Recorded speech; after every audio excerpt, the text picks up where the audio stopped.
Described as being comparable only to Pablo Escobar, managing to stay on the run for at least 10 years while corrupting state officials and creating chaos, notorious drug lord Dario Antonio Usaga David, better known as Otoniel, controlled one of the most powerful drug cartels in the world. Before his capture, the US Department of State described him as the leader of a heavily armed, extremely violent criminal organization comprised of former members of terrorist organizations that did not demobilize as part of the Colombian government's justice and peace process. The organization uses violence and intimidation to control the narcotics trafficking routes, cocaine processing laboratories, speedboat departure points, and clandestine landing strips. That sounds like a whole lot of work to me, and I wonder how difficult it is to control such an organization. But enough about my thoughts. Let's get into the meat of the matter. Who exactly is Otoniel, and how did he become the most powerful drug lord in the world? I'll start by saying that this guy is probably one of the most secretive and mysterious people I've ever heard about. In fact, he's so secretive that we don't even know if he had a romantic partner or children. There's not a whole lot of information available about him out there, but the facts which I managed to discover will probably astonish you. Dario Antonio Usaga David was born in 1971 in Colombia. He's from a little town called Necoclí, which is located on the eastern shore of the Gulf of Urabá. Not much is known about his family, but he came from a modest background and his family was not wealthy. It is said that he began to participate in criminal activities when he was a child and improved his skills as he got older. When he was 18 years old, he joined the EPL, the Popular Liberation Army.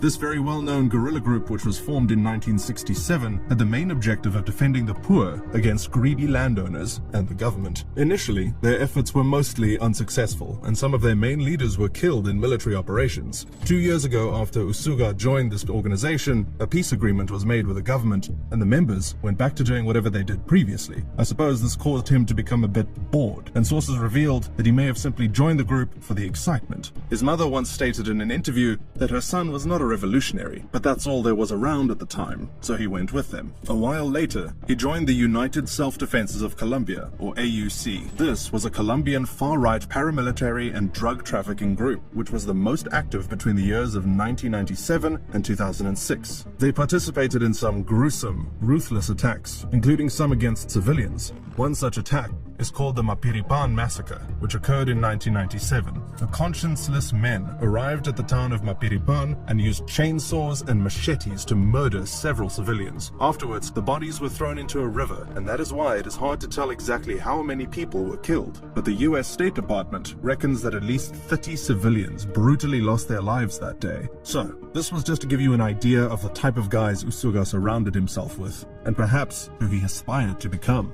Now, I've always said that before one can attain greatness, one has to learn from the best, and that also applies to crime. He began working for Daniel Rendon Herrera, who was the leader of a drug trafficking group called Los Urabeños. This well-known drug lord had trafficked more than 80 tons of cocaine, but he was eventually captured in 2009 by the Colombian National Police. In 2018, he was extradited to the US, where he is currently in prison. Usaga and his brother Giovanni took control of Los Urabeños together, and Usaga eventually gained full control of the group after his brother was killed during a police raid. Currently, the group goes by the name Clan del Golfo, or in English, the Gulf Clan. It is one of the main Colombian neo-paramilitary groups and is the country's biggest drug cartel. It has been involved in armed conflict and is said to have at least 3,000 members today. They are very strategic in their actions and have managed to recruit accomplices from the highest levels of the military in Colombia. It has been described as a heavily armed and terrifyingly violent criminal organization. Many of its members have been involved in terrorist organizations, so it appears that they are well trained to carry out their jobs effectively. They use intimidation and violence to scare others, which leads them to have complete control of the narcotics trafficking routes. They appear to have a very organized structure. For example, the top command deploys armed men to rural areas which are vital for their trafficking operations. These are usually zones which are close to the coast. They also try to recruit local informants who can inform them of the whereabouts and actions of security forces. In addition, they contract street gangs to assist with retail and mid-level distribution of cocaine. These gang members may also be used for extortion, and some may serve as hitmen if necessary. The clan is quite meticulous when it comes to their cocaine processing laboratories. It's more than just making the drug, though. They also have to ensure the safety of their speedboat departure points and landing strips, as transportation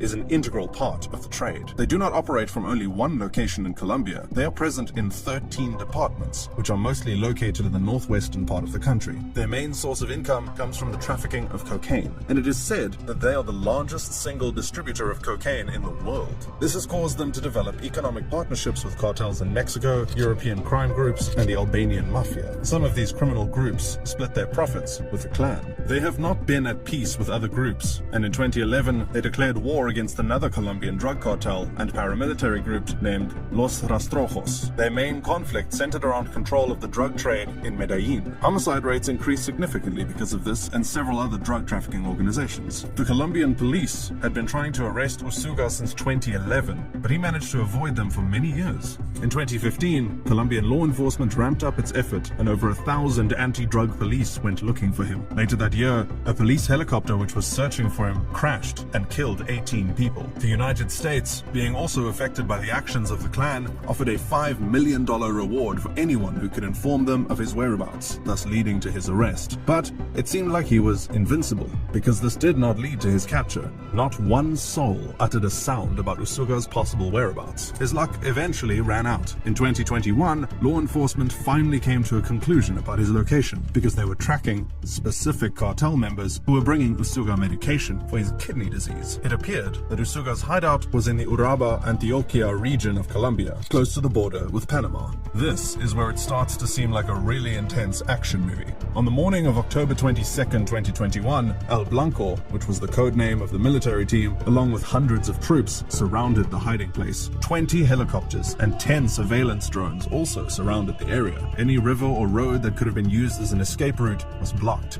It was over now and impossible to flee. Dario Antonio Usaga David was captured on the afternoon of October 23rd, 2021. After he was arrested, the president of Colombia at the time, Iván Duque Marquez, rejoiced that this was a significant blow to the clan and that they would become significantly weakened and eventually dissolve. He said, "He is not only the most dangerous drug trafficker in the world, but he is a murderer of social leaders, abuser of boys, girls, and adolescents, a murderer of policemen." Everyone breathed a sigh of relief because the most wanted drug lord in the world had finally been captured. In February 2022, he was heard by the Special Jurisdiction for Peace. He claimed that he organized his own surrender and that he was responsible for working with the Colombian army, thus leading to information about his hideout. In May 2022, Usaga was extradited to the United States. Soldiers from Colombia led him into a plane, and after he landed in New York, he was taken to a caravan which took him to Brooklyn to face his drug charges. This was a victory for the United States of America, as he had been on the U.S. Drug Enforcement Administration's most wanted list for a long time. He has been accused of importing at least 73 metric tons of cocaine to the U.S. between 2003